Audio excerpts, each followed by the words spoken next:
तो भारत और चीन के बारे में कुछ बड़ी जानकारी है। भारत और चीन के बारे में जो जानकारी मिल रही है वो ये कि तकरीबन अक्टूबर माह में ही, केवल अक्टूबर माह में ही जो है $10 बिलियन का जो है ट्रेड हुआ है दोनों के बीच में। लेकिन इसमें यह बताया जा रहा है कि जो महत्वपूर्ण बात है वो ये कि 0.46% जो है कॉन्ट्रैक्शन जो है वो देखा गया है इस व्यापार में।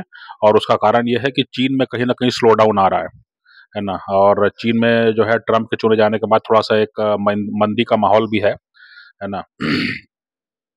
तो ये जो है बताया जा रहा है कि जो चीनी अर्थव्यवस्था जो है ये आमतौर से एक्सपोर्ट एक्सपोर्ट पर जो है ये निर्भर होती है। और जो इनका जो जहाज के द्वारा जो बाहर माल जाता है उसमें 9.9% तकरीबन जो है उसकी कमी हुई है ना। और ये तकरीबन जो है $1.15 बिलियन का जो है माल है। तो अच्छा, जो इंडिया का जो ओवरऑल एक्सपोर्ट है अक्टूबर में, वो जो है काफ़ी अच्छे अच्छे नतीजे दिखा रहा है। और 17% का उसने उसने ग्रोथ दिखाया है ना। तो ये जो है कहीं ना कहीं दिखा रहा है कि दुनिया जो है अब वो चीन को छोड़ करके अगर भारत में वो चीज़ उपलब्ध है तो भारत को ही जो है वो तरजीह दे रही है। तो ये एक अच्छी बात है ना। अच्छा, फिर जो है ये कि अ, जो भारत के जो 10 एक्सपोर्ट डेस्टिनेशन हैं, है ना, जहां भारत ज़्यादा निर्यात करता है, जो प्रथम 10 जो निर्यात करने की जो देश हैं, है ना, उसमें चीन को छोड़ करके सभी जगह जो है वो पॉजिटिव ग्रोथ जो है वो दर्ज किया गया है। इसका मतलब है कि चीन में जो है समस्या है लेकिन बाकी जगह जो है भारत के साथ रिश्ते अच्छे हैं। और चीन में जो है एक डर और मंदी का माहौल है, इसलिए वहाँ पर जो है जो लोकल कंजम्पशन है उसमें भी दिक्कत आ रही होगी। इसी कारण जो है वो भारत का ज़्यादा वहाँ पर माल जो है ज़्यादा नहीं बिका है ना। और इसमें यह देखने वाली बात है कि जहाँ पर अच्छा अच्छा निर्यात जहाँ हुआ है उसमें जो है अमेरिका है, 11 11.5% के आसपास इसमें ग्रोथ है। यूएई है, 43% के आसपास है। नेदरलैंड्स है, यूरोप का है, 14.5% से ज़्यादा है। ब्रिटेन है 42%। सिंगापुर में 197% है, बहुत ज़बरदस्त उछाल है ये।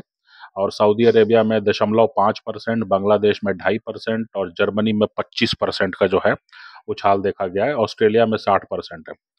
तो ये जो है एक अच्छा ट्रेंड है।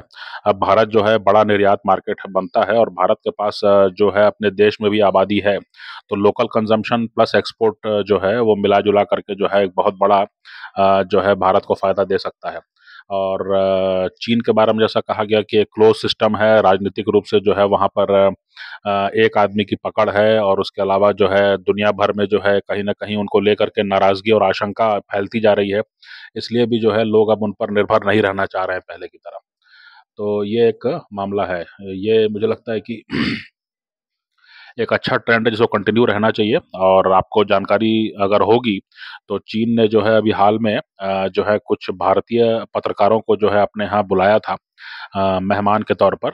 और उसमें जो है जो जो बड़ी बात निकल के आई थी वो यही थी कि चीन ये कह रहा है कि 2020 के पहले जो हमारे संबंध थे भारत और चीन के, उनको जो है हासिल करने की ज़रूरत है। यानी जो 2020 में जो कड़वाहट आ गई जब गलवान में हमारे लोग मारे गए, और जो है जो कील लगी बैट से जो है पीट-पीट के मार दिया गया, है ना? हमारे लोगों ने भी जो है जवाब दिया था और उनके भी कई लोग मारे हैं, हालाँकि वो बोलते हैं कि उनके 4 ही लोग मरे हैं चीन के। लेकिन जो मूल विषय निकल के आता है वो ये कि उसके बाद से जो है काफ़ी जो है 4 साल जो है हम लोग जो है भारतीय सैनिकों को वहाँ पर जो है कठिन परिस्थितियों में लद्दाख में उनको तैनाती होना पड़ा। और अरुणाचल से लेकर लद्दाख तक जो है काफ़ी बड़े पैमाने पर जो है तैनाती हुई। अब चूंकि ट्रंप आ गए हैं और ट्रंप जो है वो ट्रंप जो है वो चीनी अर्थव्यवस्था को बहुत नुकसान पहुंचा सकते हैं। भारत और रूस अपना अलग व्यापार कर रहे हैं तो चीन जो है अब लगभग अकेला पड़ता जा रहा है। यूरोप में मंदी भी है और यूरोप जो है वो भी चीन से हटना चाहता है। तो अब जो बड़े बड़े मार्केट हैं वो सब हट रहे हैं। तो अब चीन के सामने मुश्किल खड़ी हो गई है। और दूसरी बात यह है कि चीन में अगर पैसे आने बंद हो गए या पैसे आने कम हो गए तो जो लोकल जनता है वो भी उठ खड़ी होगी, क्योंकि उनको बहुत दबाया गया है, उनका बहुत दमन हुआ है। टेक्नोलॉजी के चलते जो है काफ़ी दमन किया गया है चीनी जनता का, तो वो भी उठ खड़ी होगी। तो ये बहुत बड़ी समस्या है, उनके सामने अस्तित्व का समस्या है। चीन एक बहुत बड़ा देश है, उनके सामने अस्तित्व की समस्या है और इसलिए जो है वो अब भारत के पैर पकड़ रहे हैं, मिन्नतें कर रहे हैं कि पहले की तरह जो है हमारे रिश्ते हो जाएँ, 2020 के पहले के। लेकिन मैं उम्मीद करता हूँ कि जो गलती नेहरू और कांग्रेस ने की, वो गलती मोदी और भाजपा नहीं करेंगे। इसका हम उम्मीद करना चाहिए।